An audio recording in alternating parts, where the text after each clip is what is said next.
Happy Thursday, everybody. It's Chamber Check-In time. And today I have a team with us from Noble Intent. I have Jenna Shieldhouse, I have John Jones, and Alexis Ladner with us today to talk about their mental health care company. Hi, y'all. Hello. Hey, thanks for taking some time with me today. And, I see in the news all the time about how important mental health is and health overall is important. And your business is unique. And Alexis, we met maybe earlier in the year to introduce you to the chamber. And Jenna, you're the owner and founder, and John, the clinical director there. So I look forward to diving in a little bit deeper and helping share the Noble Intent story. But first, I get to thank our series sponsor for these check-ins. And as you know, it's Delta Dental of Idaho. And overall health begins with dental health or oral health. And I think that's important and it's relevant today in our discussion. And with that, I'm going to share a fun factoid from their Tooth Truth series. Here we go. Did you know that teeth are the hardest substance in the human body? I did. Get those chompers chomping. Hey, let's start out today with the origin story of Noble Intent. And Jenna, why don't you tell us when and how you started this company, and then maybe we'll dive into a little bit of why. Yes, definitely. So we are almost 2 years old. So we grew much quicker than expected. We started out in we had three offices. So, and now like pretty soon in the next few months, we'll be up to 12. So we started with one clinician and it grew, one mental health therapist. And now we have a team of 10 or 11 and hoping to grow even more in the next few months. And tell us a little bit about your background, Jenna, and I'll ask each one of you a little bit about your backgrounds that led you into this industry. Yeah. So I am a mental health therapist as well. I have a little over 10 years of experience, and I've worked in inpatient and outpatient. And in my experience, I felt like mental health, we were really boxed in, and we had to follow like a specific way of treating clients. And so I wanted to create something a little bit more unique than that. And so that's what brought me the idea of Noble and why I started Noble. I wanted to create a place where we were really meeting the clients where they were at, and we weren't just doing what, insurance providers were telling us to do, but we were actually meeting them where they were at. And we were being a little bit more creative with our modalities and interventions. And so that's why we also adopted the holistic approach, is to try to address every area of life and just to be more creative with that and give our clinicians more room to do what they would like to do with their clients. So there's that. I also wanted to create a place where we had more of a team approach, because when we work with clients, we're so busy that it can feel really isolated. And that was my experience with other agencies. And so here at Noble, we've created a really good team. And I think that's because we spend a lot of time with each other and supporting one another. And we do team events every single month. And we have a lot of meetings, probably more than people would like, but I think it helps them in feeling close, and it helps us with meeting our clients' needs as well, because we're not as burnt out. We don't feel like we're on our own. And I think that they can tell when they come here and they get services from us, they can tell that we are a really good team, and that they're not alone with their mental health professional either. So that's one thing that's really unique about Noble, is the team approach, and then also our involvement with the community, because that was another reason I wanted to build Noble, was I wanted to be a part of the community. My experience with mental health is it can be, it's boring, and I wanted it to be fun. I mean, you're working with clients that are experiencing like depression and anxiety, and then and at other clinics it's kind of boxed in the way that you can treat them. So I wanted to be more part of community, get them involved in the community, and just make mental health more fun. So yeah, that was the other reason I wanted to create Noble. You took the leap of faith. and started a business on your passions. That's how those things happen, and it couldn't have been better timing with the pandemic and all the uncertainty, and how you do things differently now, and how we all had to shift our sails, and were we able to do it, and are folks going to be okay? Are our kids going to be okay? Oh my gosh, all that. So, hey, continuing on, John, tell us a little bit about your background and what role you play with Noble Intent. So I'm a clinician also. I have had experience. Started out in community with Christian counseling, and then moved to clinical counseling. I met Jenna 2015, 14, somewhere there. We worked together in residential. Worked for the VA for 6 years as mental health director, and went into to do the exact thing that Jenna's talking about, trying to change the way that we do things. So I'm a veteran. I was in Desert Storm and got out, struggled, and was looking for a way to create kind of a different approach with mental health. And Jenna and I have been friends and in contact no matter where I was.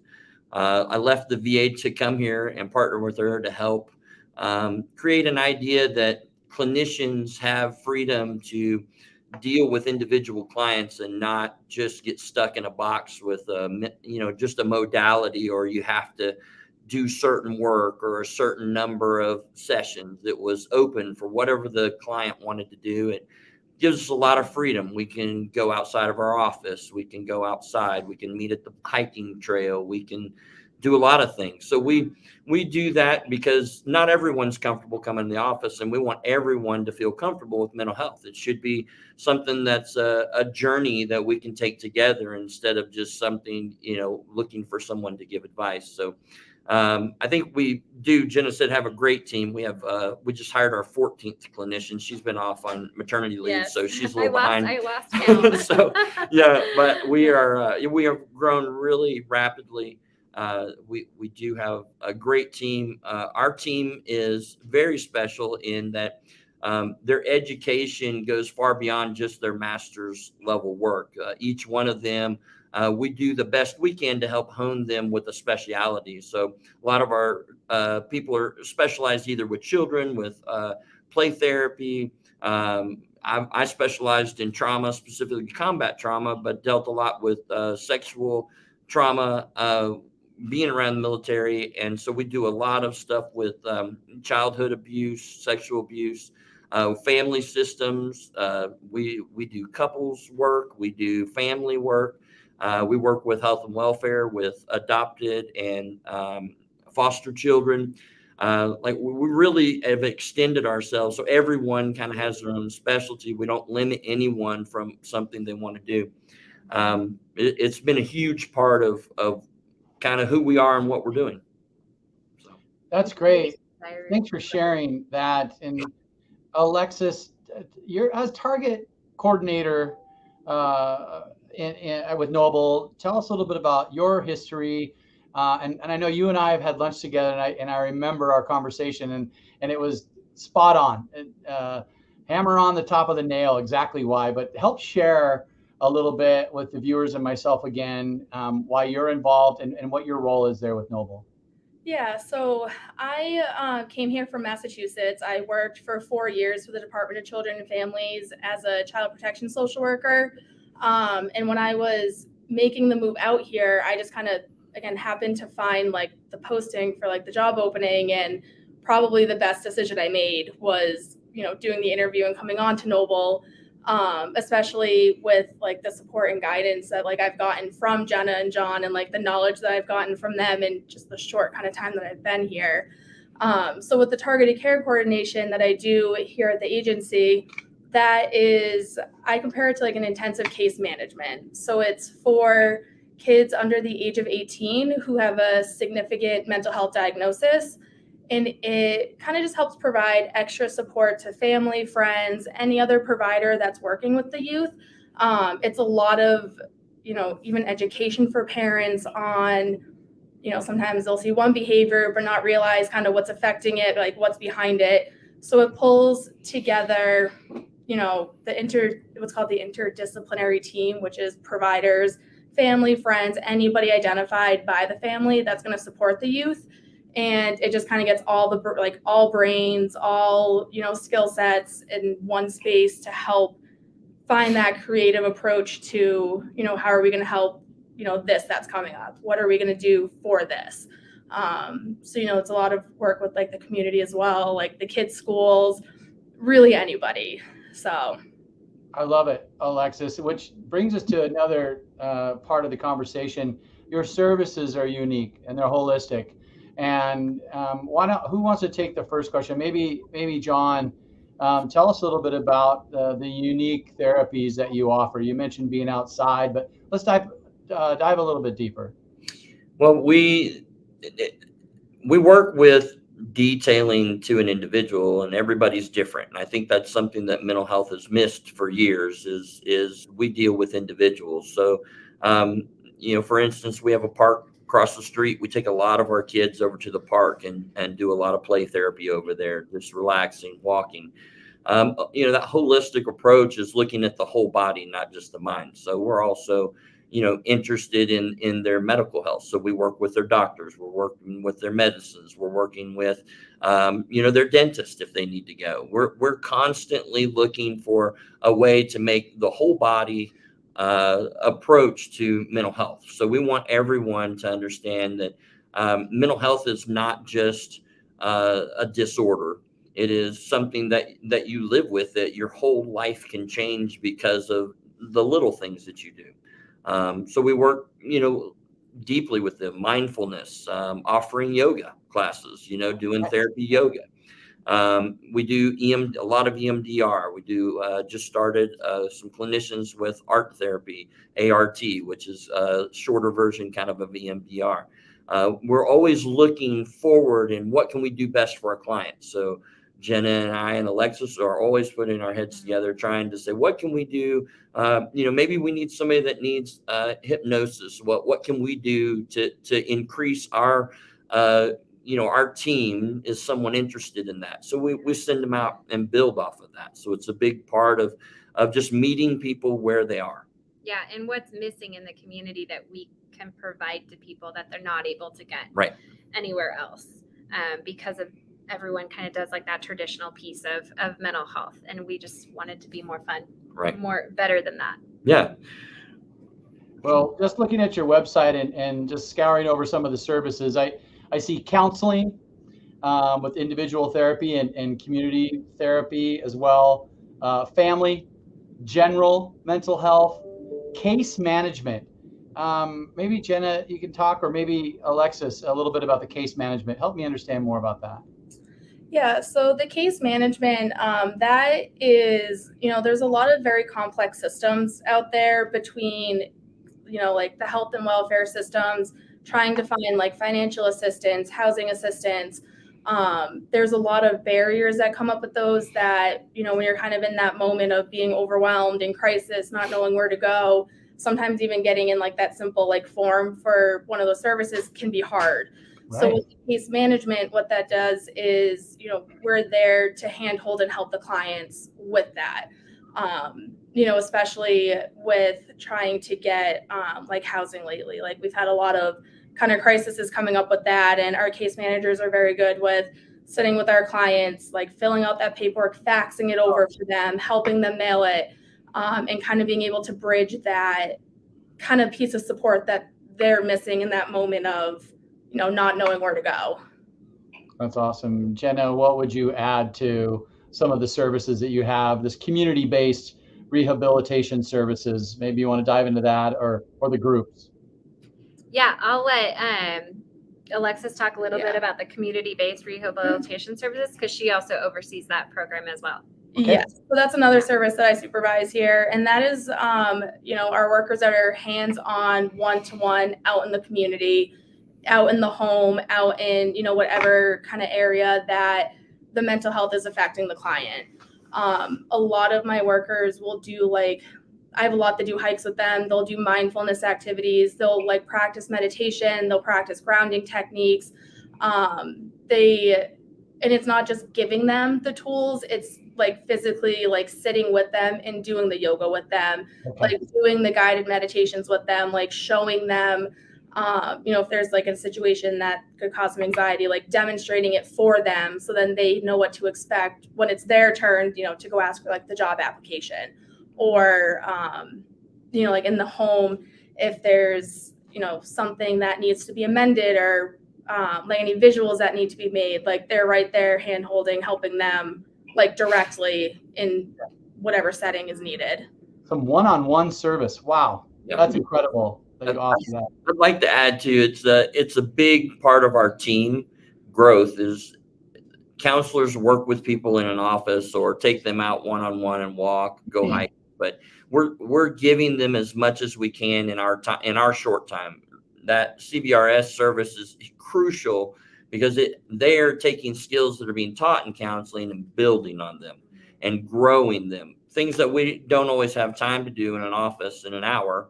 They have more time throughout the week to do that. So it's a huge part of our service and working together. And I've never worked in a place where I've seen a team effort with the CBRS case management, TCC, and counselors working together with management, trying to make it better for the client. I love it. And maybe we'll do another episode on the acronyms in the mental health care. We forget that other people don't know the acronyms. We'll do a cheat sheet. Yeah. I do think it is important to add that we do offer the group therapy as well, because a lot of people aren't interested sometimes in talking to someone individually, and they want to be more part of a group to feel that support of other people, and are even more likely to share within that group. And a lot of agencies don't offer group therapy because it can be hard to navigate logistically. So we've ignored that, and we've tried our very best to provide groups because we know it's important to the community and to our clients, and they get so much out of it. And it's so cool to see the growth within a group. And you're able to be even more creative in a group setting than you are individually. And we add in all of those, like John said, focusing on body, mind, everything in a group. And it's not just, talk therapy. So actually experiencing, working on those managing mental health symptoms within the group and practicing that as well. So I've been a firm believer in, you get the blood flowing and it moves those toxins around, and they can dissipate. And so I really love what y'all are doing. I'm going to put the website on, scroll on the bottom of the screen. That's what I've been looking at and kind of scrolling through. I encourage anyone who is experiencing mental health and so issues to give Noble Intent a look, give them a call. Any upcoming news or events that you would like to talk about while we have you for a few more minutes? Yeah, so we have a couple of events like the next couple of weeks that we're going to be set up at. Like this upcoming weekend, we are going to be at the Pride Festival. We'll have a float in the parade. We're going to have a booth set up all weekend. We also are going to be set up at the Hyde Park Festival next weekend as well. Okay, cool. And then we're also putting on a trunk or treat event here at our office on October 29th. So that's something that we're looking forward to doing. We did it last year, and we're hoping that we can, build on that this year. Yeah. And at all of these events, there'll be, workers, there'll be clinicians. One of us will be there, and we can, connect with anybody there as well. Well, all of you have talked a lot about your team, and the team is all listed on the website. And I'm sure we could spend 15 minutes talking about the talent, the education, the background of each one of your teams, and the passion behind why they're involved and a part of your great team. Alexis, John, and Jenna, thank you so much for your time today, helping me understand more about Noble Intent and what you're offering. It's an amazing service that you provide. Thank you for bringing this type of holistic, non-traditional, but effective solutions. Appreciate it. Thank you. Thank you. Thank you so much. Yeah. Okay. Hey, we'll see you down at Pride and down at the Hyde Park Fair. Thanks again. Have a great rest of your week.